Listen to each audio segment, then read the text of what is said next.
ಎಲ್ರಿಗೂ ನಮಸ್ಕಾರ. ಗುರು ರಾಘವೇಂದ್ರರು ಶ್ರೀ ವಿಷ್ಣುದೇವರ ಹಾಗೂ ಹನುಮಂತ ದೇವರ ಪರಮ ಭಕ್ತರು. ಮಾರ್ಗಶಿರ ಮಾಸದಲ್ಲಿ ಶ್ರೀ ವಿಷ್ಣುದೇವರನ್ನು ಆರಾಧಿಸಬೇಕು. ಹಾಗಾಗಿ ಶ್ರೀ ವಿಷ್ಣುದೇವರ ಭಕ್ತರಾದ ಗುರು ರಾಘವೇಂದ್ರರ ಮಂತ್ರವನ್ನು ಇವತ್ತು ನಾವು ಕೇಳುವ. ಈ ಮಂತ್ರವನ್ನು ಭಕ್ತಿಯಿಂದ ಕೇಳಿದ್ರೆ ಇಂದ್ರಿಯಗಳು ನಿಯಂತ್ರಣಕ್ಕೆ ಬರುತ್ತವೆ. ಭೂತಪಿಶಾಚಿ ಭಯ ದೂರವಾಗುತ್ತದೆ, ಬೆಂಕಿಯ ಭಯ ದೂರವಾಗುತ್ತದೆ ಮತ್ತು ಮನೋಬಲವನ್ನು ಈ ಮಂತ್ರ ಹೆಚ್ಚಿಸುತ್ತದೆ. ಜೊತೆಗೆ ಈ ಮಂತ್ರವು ಭಕ್ತಿ ಮಾಡಲು ಆಸಕ್ತಿಯನ್ನು ಕೂಡ ಕೊಡುತ್ತದೆ. ಈ ಮಂತ್ರವನ್ನು ಶ್ರೀ ರಾಘವೇಂದ್ರ ಕವಚ ಅನ್ನುವ ಸ್ತೋತ್ರದಿಂದ ತೆಗೆದುಕೊಳ್ಳಲಾಗಿದೆ. ಹಾಗಾಗಿ ಈ ಮಂತ್ರ ಶರೀರದ ಅಂಗಾಂಗಗಳಿಗೂ ರಕ್ಷಣೆಯನ್ನು ಕೊಡುತ್ತದೆ. ನಿನ್ನೆ ನಾನು ಕೇಳಿದ ಪ್ರಶ್ನೆ, ಮೃಗಶಿರ ಮಾಸದಲ್ಲಿ ಶ್ರೀಕೃಷ್ಣ ದೇವರನ್ನು ಯಾವ ರೂಪದಲ್ಲಿ ಆರಾಧಿಸಲಾಗುತ್ತದೆ ಎಂದು. ಈ ಪ್ರಶ್ನೆಗೆ ಸರಿ ಉತ್ತರ ಎ, ಕೇಶವ ರೂಪದಲ್ಲಿ. ಸರಿ ಉತ್ತರ ಕೊಟ್ಟವರಲ್ಲಿ ಒಬ್ಬರ ಹೆಸರು ಅರ್ಚನಾ ಸುಪ್ರೀತ್. ಅರ್ಚನಾ ಅವರೇ ಈ ಮಂತ್ರವನ್ನು ಇವತ್ತು ಭಕ್ತಿಯಿಂದ ಪೂರ್ತಿ 108 ಬಾರಿ ಗುರುರಾಯರನ್ನು ಸ್ಮರಿಸಿಕೊಂಡು ಕೇಳಿ ಅಂತ ಹೇಳ್ತಾ ಇವತ್ತಿನ ಪ್ರಶ್ನೆಯನ್ನು ನೋಡುವ.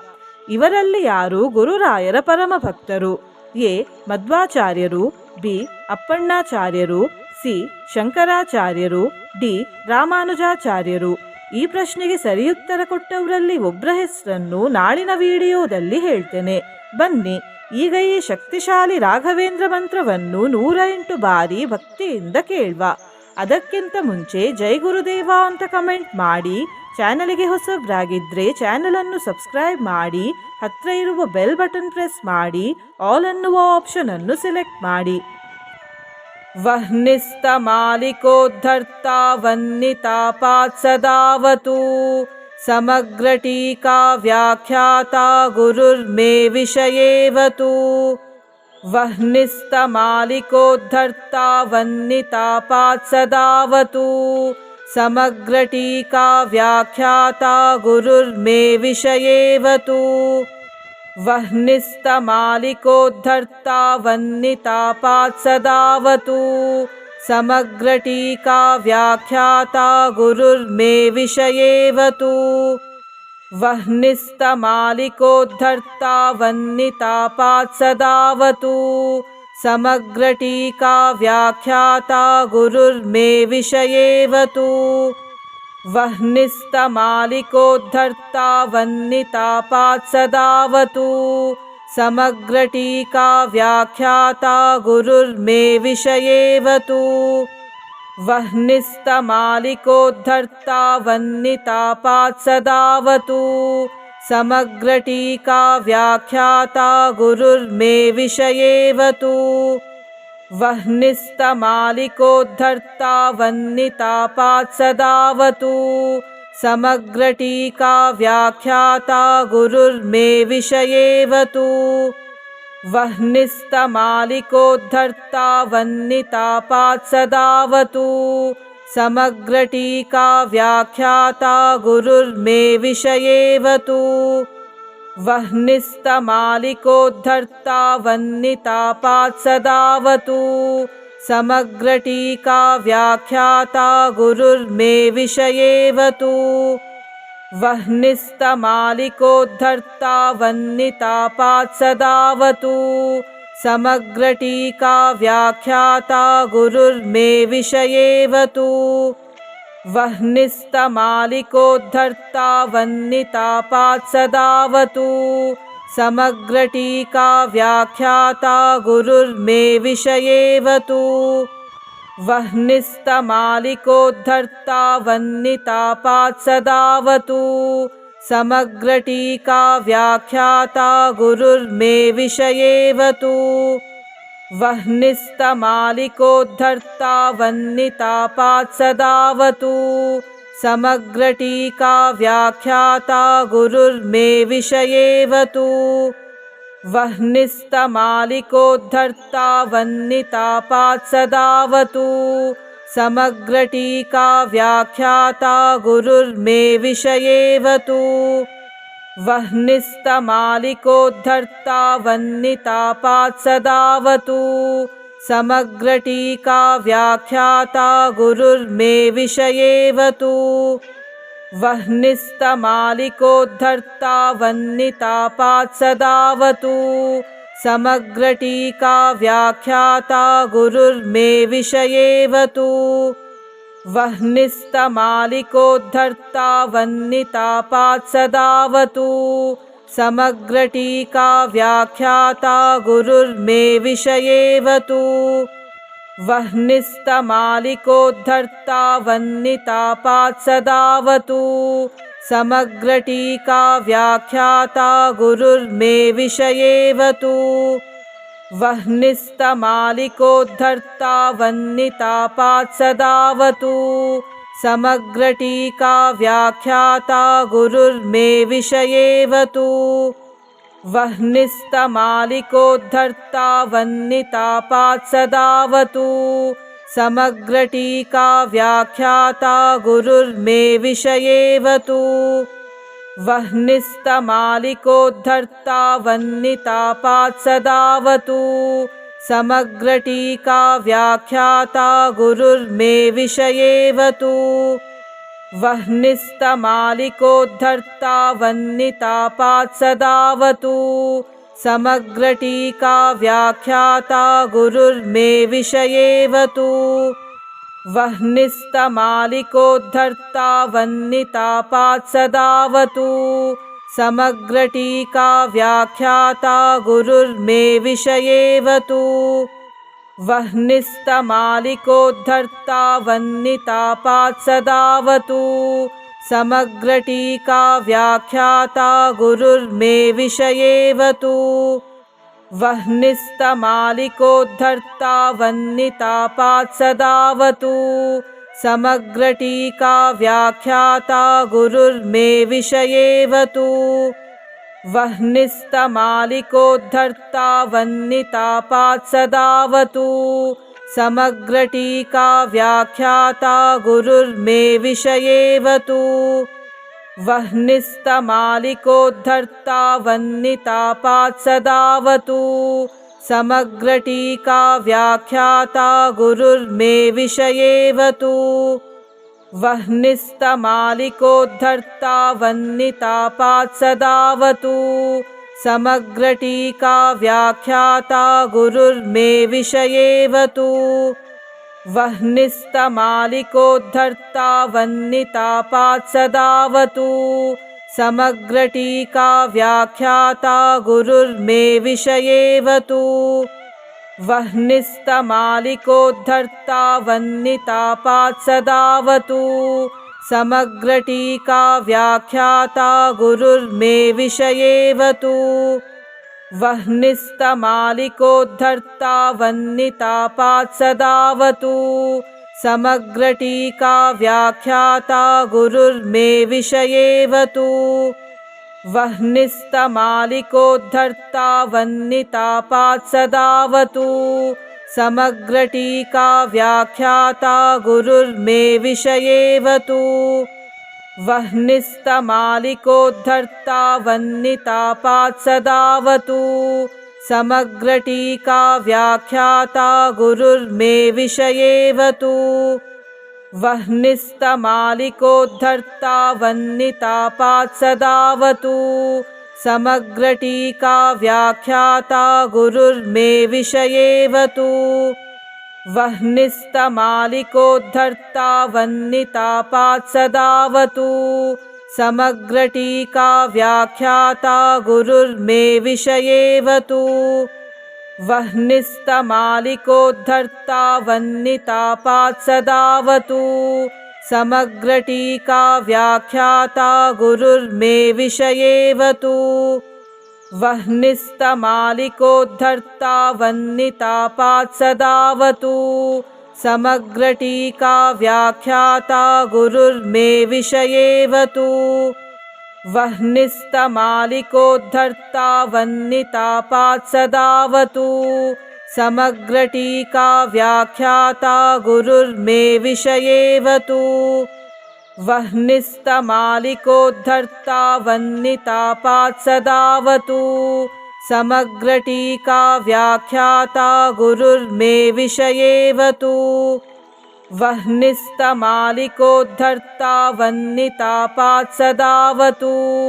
समग्रटीका व्याख्याता गुरुर्मे विषयेवतु वह्निस्तमालिकोद्धर्ता वह्नितापात् सदावतु समग्रटीका व्याख्याता गुरुर्मे विषयेवतु वह्निस्तमालिकोद्धर्ता वह्नितापात् सदावतु समग्रटीका व्याख्याता गुरुर्मे विषयेवतु वह्निस्तमालिकोद्धर्ता वह्नितापात् सदावतु समग्रटीका व्याख्याता गुरुर्मे विषयेवतु वह्निस्तमालिकोद्धर्ता वह्नितापात् सदावतु समग्रटीका व्याख्याता गुरुर्मे विषयेवतु वह्निस्तमालिकोद्धर्ता वह्नितापात् सदावतु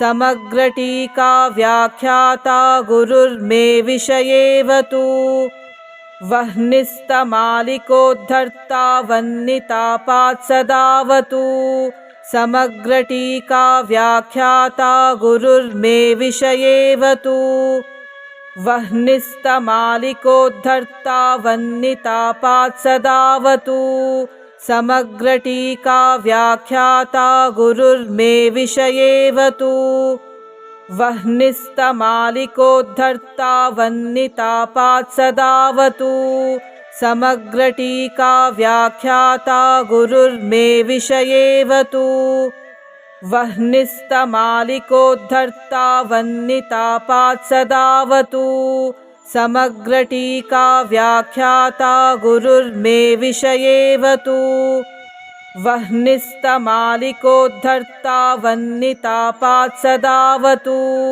समग्रटीका व्याख्याता गुरुर्मे विषयेवतु वह्निस्तमालिकोद्धर्ता वह्नितापात् सदावतु समग्रटीका व्याख्याता गुरुर्मे विषयेवतु वह्निस्तमालिकोद्धर्ता वह्नितापात् सदावतु समग्रटीका व्याख्याता गुरुर्मे विषयेवतु वह्निस्तमालिकोद्धर्ता वह्नितापात् सदावतु समग्रटीका व्याख्याता गुरुर्मे विषयेवतु वह्निस्तमालिकोद्धर्ता वह्नितापात् सदावतु समग्रटीका व्याख्याता गुरुर्मे विषयेवतु वह्निस्तमालिकोद्धर्ता वह्नितापात् सदावतु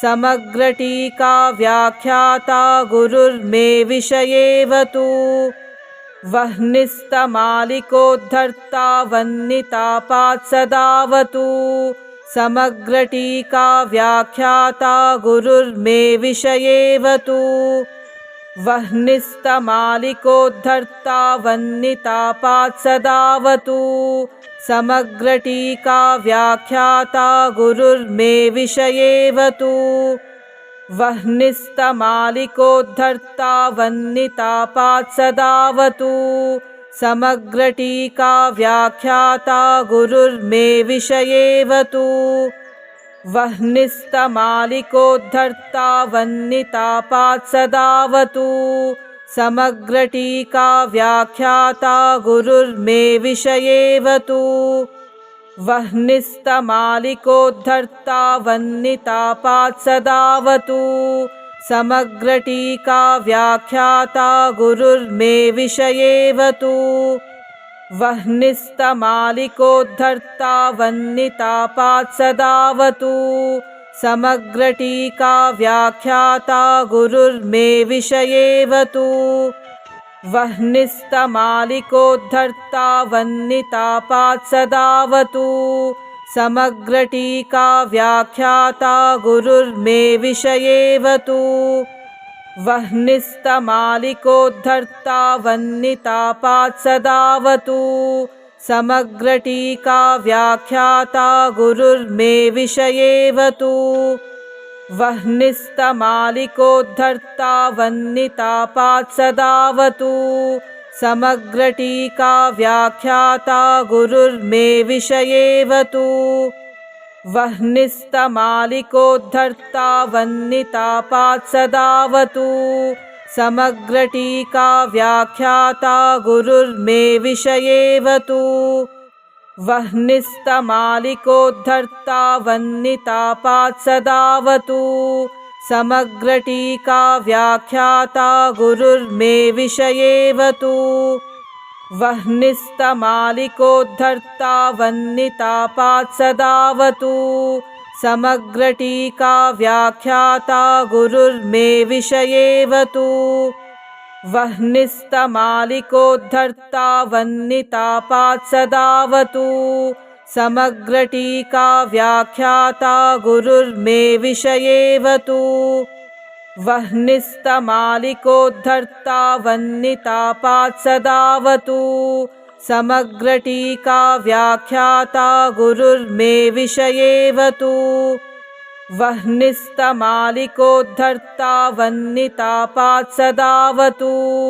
समग्रटीका व्याख्याता गुरुर्मे विषयेवतु वह्निस्तमालिकोद्धर्ता वह्नितापात् सदावतु समग्रटीका व्याख्याता गुरुर्मे विषयेवतु वह्निस्तमालिकोद्धर्ता वह्नितापात् सदावतु समग्रटीका व्याख्याता गुरुर्मे विषयेवतु वह्निस्तमालिकोद्धर्ता वह्नितापात् सदावतु समग्रटीका व्याख्याता गुरुर्मे विषयेवतु वह्निस्तमालिकोद्धर्ता वह्नितापात् सदावतु समग्रटीका व्याख्याता गुरुर्मे विषयेवतु वह्निस्तमालिकोद्धर्ता वह्नितापात् सदावतु समग्रटीका व्याख्याता गुरुर्मे विषयेवतु वह्निस्तमालिकोद्धर्ता वह्नितापात् सदावतु समग्रटीका व्याख्याता गुरुर्मे विषयेवतु वह्निस्तमालिकोद्धर्ता वह्नितापात् सदावतु समग्रटीका व्याख्याता गुरुर्मे विषयेवतु वह्निस्तमालिकोद्धर्ता वह्नितापात् सदावतु समग्रटीका व्याख्याता गुरुर्मे विषयेवतु वह्निस्तमालिकोद्धर्ता वह्नितापात् सदावतु समग्रटीका व्याख्याता गुरुर्मे विषयेवतु वह्निस्तमालिकोद्धर्ता वह्नितापात् सदावतु समग्रटीका व्याख्याता गुरुर्मे विषयेवतु वह्निस्तमालिकोद्धर्ता वह्नितापात् सदावतु समग्रटीका व्याख्याता गुरुर्मे विषयेवतु वह्निस्तमालिकोद्धर्ता वह्नितापात् सदावतु समग्रटीका व्याख्याता गुरुर्मे विषयेवतु वह्निस्तमालिकोद्धर्ता वह्नितापात् सदावतु समग्रटीका व्याख्याता गुरुर्मे विषयेवतु वह्निस्तमालिकोद्धर्ता वह्नितापात् सदावतु समग्रटीका व्याख्याता गुरुर्मे विषयेवतु वह्निस्तमालिकोद्धर्ता वह्नितापात् सदावतु समग्रटीका व्याख्याता गुरुर्मे विषयेवतु वह्निस्तमालिकोद्धर्ता वह्नितापात् सदावतु समग्रटीका व्याख्याता गुरुर्मे विषयेवतु वह्निस्तमालिकोद्धर्ता वह्नितापात् सदावतु समग्रटीका व्याख्याता गुरुर्मे विषयेवतु वह्निस्तमालिकोद्धर्ता वह्नितापात् सदावतु। समग्रटीका व्याख्याता गुरुर्मे विषयेवतु। वह्निस्तमालिकोद्धर्ता वह्नितापात् सदावतु। समग्रटीका व्याख्याता गुरुर्मे विषयेवतु। वह्निस्तमालिकोद्धर्ता वह्नितापात् सदावतु।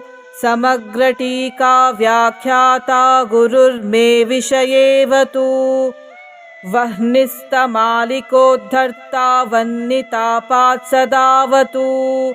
समग्रटीका व्याख्याता गुरुर्मे विषयेवतु। वह्निस्तमालिकोद्धर्ता वह्नितापात् सदावतु। समग्रटीका व्याख्याता गुरुर्मे विषयेवतु। वह्निस्तमालिकोद्धर्ता वह्नितापात् सदावतु। समग्रटीका व्याख्याता गुरुर्मे विषयेवतु। वह्निस्तमालिकोद्धर्ता वह्नितापात् सदावतु। समग्रटीका व्याख्याता गुरुर्मे विषयेवतु। वह्निस्तमालिकोद्धर्ता वह्नितापात् सदावतु। समग्रटीका व्याख्याता गुरुर्मे विषयेवतु। वह्निस्तमालिकोद्धर्ता वह्नितापात् सदावतु। समग्रटीका व्याख्याता गुरुर्मे विषयेवतु। वह्निस्तमालिकोद्धर्ता वह्नितापात् सदावतु। समग्रटीका व्याख्याता गुरुर्मे विषयेवतु। वह्निस्तमालिकोद्धर्ता वह्नितापात् सदावतु। समग्रटीका व्याख्याता गुरुर्मे विषयेवतु। वह्निस्तमालिकोद्धर्ता वह्नितापात् सदावतु। समग्रटीका व्याख्याता गुरुर्मे विषयेवतु। वह्निस्तमालिकोद्धर्ता वह्नितापात् सदावतु। समग्रटीका व्याख्याता गुरुर्मे विषयेवतु। वह्निस्तमालिकोद्धर्ता वह्नितापात् सदावतु। समग्रटीका व्याख्याता गुरुर्मे विषयेवतु। वह्निस्तमालिकोद्धर्ता वह्नितापात् सदावतु। समग्रटीका व्याख्याता गुरुर्मे विषयेवतु। वह्निस्तमालिकोद्धर्ता वह्नितापात् सदावतु। समग्रटीका व्याख्याता गुरुर्मे विषयेवतु।